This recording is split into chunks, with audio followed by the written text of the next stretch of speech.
मार दिया? नहीं बेटा शांत रहो, लो पानी पियो, पानी पियो। उसको फांसी दे दो, फांसी दे दो, मैं बोलता फांसी दे दो। 22 अप्रैल 2025 को जम्मू कश्मीर के अनंतनाग जिले में पहलगाम के बैसरन घाटी, जिसे मिनी स्विट्जरलैंड के नाम से जाना जाता है, में एक भीषण आतंकी हमला हुआ।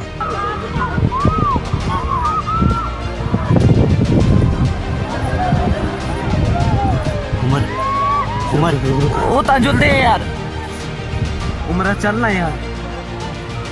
ओ ये था कोई दिसता जहांगीर तो यार, बिहारियां पे ताजुल दे यार, मौत ही कश्मीर गेम है। ये हमला पर्यटकों को निशाना बनाकर किया गया, जो 2019 में पुलवामा हमले के बाद कश्मीर घाटी का सबसे बड़ा आतंकी हमला माना जा रहा है।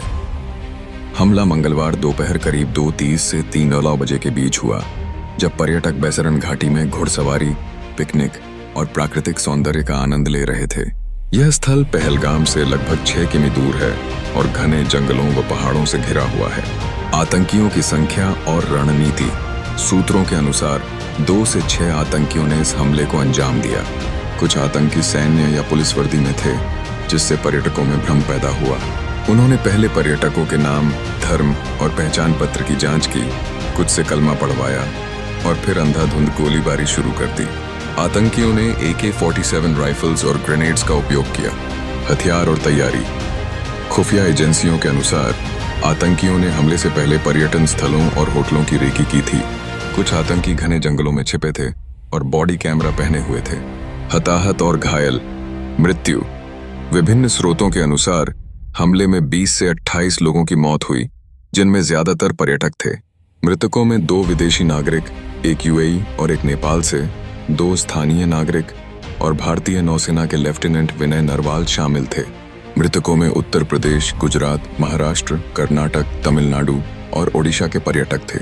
घायल 17 से 20 लोग घायल हुए, जिनमें से कुछ की हालत गंभीर है।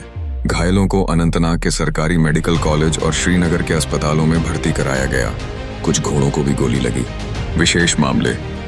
जयपुर के नीरज उधवानी, कानपुर के शुभम द्विवेदी और हैदराबाद के मनीष राजन जैसे व्यक्तियों की कहानियां सामने आईं, जिनके परिवारों ने गहरा दुख व्यक्त किया। हमले की जिम्मेदारी। आतंकी संगठन लश्कर-ए-तैयबा के सहयोगी द रेजिस्टेंस फ्रंट TRF ने हमले की जिम्मेदारी ली। खुफिया सूत्रों के अनुसार हमले में पाकिस्तानी और स्थानीय कश्मीरी आतंकियों का हाथ था। प्रतिक्रिया और कार्रवाई। सुरक्षा बलों की प्रतिक्रिया। हमले के तुरंत बाद भारतीय सेना की vector force, Jammu Kashmir police, CRPF और स्पेशल ऑपरेशन ग्रुप ने बैसरन घाटी में सर्च ऑपरेशन शुरू किया। 33 अप्रैल को बांदीपुरा के सौदुनारा में 2 आतंकी सहयोगियों को गिरफ्तार किया गया, जिनके पास AK-56 राइफल, मैगजीन और ग्रेनेड बरामद हुए। राजनीतिक प्रतिक्रिया। प्रधानमंत्री नरेंद्र मोदी सऊदी अरब का दौरा बीच में छोड़कर दिल्ली लौटे और हवाई अड्डे पर बैठक की। उन्होंने हमले की निंदा की और कहा कि जिम्मेदारों को बख्शा नहीं जाएगा। गृह मंत्री अमित शाह श्रीनगर पहुंचे और उच्च स्तरीय सुरक्षा समीक्षा बैठक की। हमले की जांच NIA को सौंपी गई। जम्मू कश्मीर के उपराज्यपाल मनोज सिन्हा हमलावरों को कड़ी सजा का आश्वासन दिया और सुरक्षा व्यवस्था की समीक्षा की। मुख्यमंत्री उमर अब्दुल्ला हमले को नागरिकों पर सबसे बड़ा हमला करार दिया और पीड़ितों के प्रति संवेदना व्यक्त की। विपक्ष। राहुल गांधी, प्रियंका गांधी और महबूबा मुफ्ती ने हमले की निंदा की और सरकार से ठोस कार्रवाई की मांग की। अंतर्राष्ट्रीय प्रतिक्रिया। अमेरिकी उपराष्ट्रपति JD वेंस, ईरान के दूतावास और मुस्लिम वर्ल्ड लीग के शेख मोहम्मद बिन अब्दुल करीम अल ईसा ने हमले की निंदा की और पीड़ितों के प्रति संवेदना व्यक्त की। सुरक्षा और जांच। सुरक्षा कमियां। बैसरन घाटी के 5 किमी के रास्ते पर कोई पुलिस पिकेट नहीं थी, जिसे हमले का एक कारण माना जा रहा है। इलाके की भौगोलिक स्थिति, घने जंगल और गहरी घाटियां ने आतंकियों को हमला करने और भागने में मदद की। जांच। NIA हमले की जांच कर रही है। आतंकियों के स्केच जारी किए गए हैं और 500 से अधिक स्थानीय लोगों से पूछताछ की जा रही है। पाकिस्तान का कनेक्शन। पाकिस्तानी सेना प्रमुख जनरल असीम मुनीर के हालिया भड़काऊ बयान को हमले से जोड़ा जा रहा है, जिसमें उन्होंने कश्मीर को पाकिस्तान की जुगुलर वेन बताया था। हालांकि पाकिस्तान ने हमले की निंदा की और सबूतों की कमी का हवाला दिया। प्रभाव और माहौल। पर्यटन पर प्रभाव।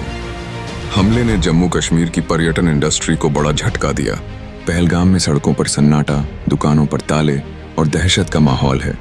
पर्यटक क्षेत्र छोड़ रहे हैं। सामाजिक प्रतिक्रिया। जम्मू कश्मीर में बंद का आह्वान किया गया। कोलकाता और रांची में बीजेपी ने कैंडल मार्च और मशाल जुलूस निकाले। आम जनता का डर। प्रत्यक्षदर्शियों ने बताया कि आतंकियों ने धर्म और नाम पूछकर निशाना बनाया, जिससे घाटी में डर का माहौल है। अन्य महत्वपूर्ण बिंदु। हमले की टाइमिंग। यह हमला आर्टिकल 370 हटने के बाद सबसे बड़ा आतंकी हमला है और अमरनाथ यात्रा से पहले हुआ, जिसे माहौल बिगाड़ने की साजिश माना जा रहा है। अमेरिकी उपराष्ट्रपति के भारत दौरे के दौरान हमले ने वैश्विक ध्यान आकर्षित किया। ऐतिहासिक संदर्भ। यह 2000 के अमरनाथ बेस कैंप हमले, 30+ मृत, और 2019 के पुलवामा हमले, 40 CRPF जवान शहीद के बाद सबसे घातक हमलों में से एक है। निष्कर्ष। पहलगाम आतंकी हमला एक सुनियोजित और क्रूर हमला था, जिसने निर्दोष पर्यटकों को निशाना बनाकर कश्मीर की शांति और पर्यटन को नुकसान पहुंचाने की कोशिश की। भारत सरकार और सुरक्षा बलों ने कड़ी कार्रवाई का वादा किया है, लेकिन इस घटना ने घाटी में सुरक्षा व्यवस्था पर सवाल उठाए हैं। जांच और सर्च ऑपरेशन जारी हैं और देश विदेश से इस हमले की कड़ी निंदा हो रही है।